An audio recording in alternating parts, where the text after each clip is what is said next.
স্বাধীন বাংলাদেশ ভালো লাগে না, এই জন্য সেকেন্ড রিপাবলিকের কথা আকাশে বাতাসে বলে বেড়াচ্ছে।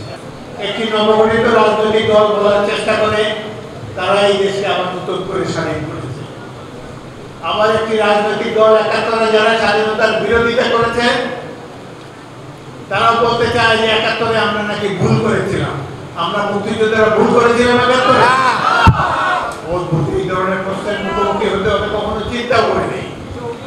এই বীর বিক্রমে বাঙালি ৭১ সালে যুদ্ধ করেছে, যারা যুদ্ধের মাঠে ছিল না তারা তো সেটি অবলম্বন করেনি, বুঝতেও পারেনি, তাই আজকে এই ধরনের কথা বলছে।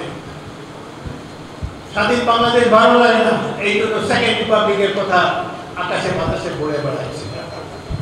৭২ যে সংবিধানটিকে ছুঁড়ে ফেলার কথা বলেছে, সংবিধান তো যে কোনো মানুষ পরিবর্তন, যে কোনো নির্বাচিত সরকার পরিবর্তন করতে পারে, আমরা পারবো, আপনারা পারবেন, সবাই পারবেন। সংবিধান আমূল পরিবর্তন করা যায়, কিন্তু ওই যে ৭১ বন্ধু আছে, ৭১ মুক্তিযোদ্ধারা এর সাথে জড়িত ছিল, সেই জন্য ৭১ কোনো কিছুই এখন অনেকে ভালো লাগে না।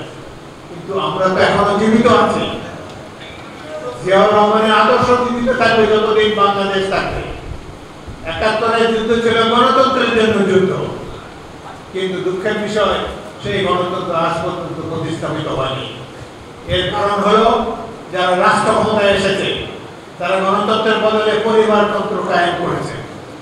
তারা রাষ্ট্র ক্ষমতায় সময় কাটিয়েছে কেবলমাত্র নিজেদের অর্থ সম্পদ বৃদ্ধি করার জন্য। বিশেষ করে গত ১৭ বছর যারা ক্ষমতায় ছিল, শেখ হাসিনা এই দল এবং তার পরিবার এবং তার আত্মীয় স্বজন এবং তার এই দলের চেলা চামুন্ডরা পৃথিবীর বিভিন্ন রাষ্ট্রে বাংলাদেশের টাকা কোটি মানুষের টাকা পাচার করেছে। একজন প্রতিমন্ত্রী আছে যার যুক্তরাজ্যেই আছে ৩৬৫টি বাড়ি। সংগ্রামের বিনিময়ে যখন আমরা গণতন্ত্রের প্রতিষ্ঠার দ্বার প্রান্তে উপনীত হই, তখনই এক ধরনের লোক ষড়যন্ত্র করে। গণতন্ত্র প্রতিষ্ঠার জন্য অতীতে যাদের কোনো ব্যক্তিত্ব কিছুই ছিল না, তারা এখন গণতন্ত্র সম্পর্কে রাজনৈতিক দলগুলোকে সম্মুখ দেওয়ার চেষ্টা করে। বাংলাদেশটিকে নিয়ে এখন একদল মতলববাজ খেলছে। আমরা শুনতে পাচ্ছি বাইরের পৃথিবীতে একটি পরাশক্তি তারা বার্মায় উন্নয়ন করেছে। এখন আমাদের দেশে একটি মানবিক করিডোরের নামে কিছু অংশ আমাদের হাত থেকে বেহাত হয়ে যাবে। শুনতে পাচ্ছি এখানে খ্রিস্টান ইহুদি রাষ্ট্র গঠিত হবে এই অঞ্চলে, আমাদের পার্বত্য চট্টগ্রাম এবং তার আশেপাশের অঞ্চল নিয়ে। এসব নতুন নতুন থিওরি কারা দিচ্ছে, বিশ্বাস হয়নি। কিন্তু এখন একদিন শুনলাম আমাদের বর্তমান পররাষ্ট্র উপদেষ্টা তিনি বলেছেন যে এখানে মানবিক করিডোর দেওয়া হবে, বাইরের জাতিসংঘ কিংবা একটি বহুজাতিক বাহিনীকে আমাদের দেশে যুদ্ধে লিপ্ত করা হবে। বাংলাদেশকে আমরা এই দেশের নাগরিকরা জানতে পারবো না। এই কি হলো, এই জন্য কি আমরা ৭১ যুদ্ধ করেছিলাম?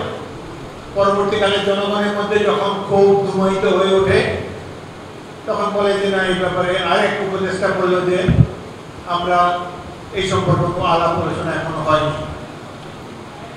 একটি জন অভ্যুত্থানের মাধ্যমে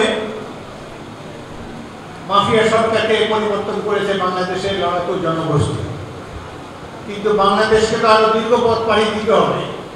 যেই পথ হবে গণতন্ত্রের পথ, যেই পথে আমরা পরিক্রমণ করব জনগণের সম্মতিতে।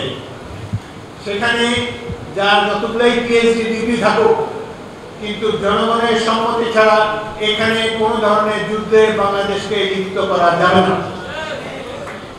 এখানে যা কিছু হবে, যা কিছু সংস্কার হবে, নির্বাচিত পার্লামেন্ট করবে। দ্রুত নির্বাচন দেন, জনগণের নির্বাচিত প্রতিনিধিরা এই দেশে সকল সংস্কার করবে। একটি সংস্কার খুবই প্রয়োজন ছিল, তত্ত্বাবধায়ক সরকারের অধীনে নির্বাচন। সেটিতে সব রাজনৈতিক দল একমত হয়েছে, এটি প্রধান সংস্কার হয়ে গিয়েছে। এরপরে যদি প্রয়োজন বিচার চালান, আপনারা চালু করেন। যে সরকার নির্বাচিত হয়ে আসবে আগামী নির্বাচনে, তারা এই মাফিয়া সরকারের যত রকম চেলা চামুন্ড, তাদের খুন গুম জালিয়াতি অর্থ পাচার সবকিছু বিচার করা হবে। বিশেষ করে যারা গুলি করে, হেলিকপ্টার থেকে গুলি করে যারা আমাদের নিরীহ তরুণদেরকে হত্যা করেছে, শিশুদেরকে হত্যা করেছে, তাদের বিচার করতে হবে। কিন্তু বিচার প্রক্রিয়া একটা সময় সাপেক্ষ ব্যাপার। এই বিচার করতে যদি 5 বছর লাগে, আমরা 5 বছরের নির্বাচন ছাড়া বসে থাকবো? এই নির্বাচনে কি বিএনপি কিন্তু তার তো কোনো গ্যারান্টি নেই। অবাধ সুষ্ঠু নির্বাচন হবে। এখানে ফুয়াদের দলও জিততে পারে, এবি পার্টি, জামাত ইসলামী জিততে পারে, ইসলামিক দল জিততে পারে, যে কোনো দল জিততে পারে, বিএনপিও জিততে পারে। এটা তো আনসার নেই।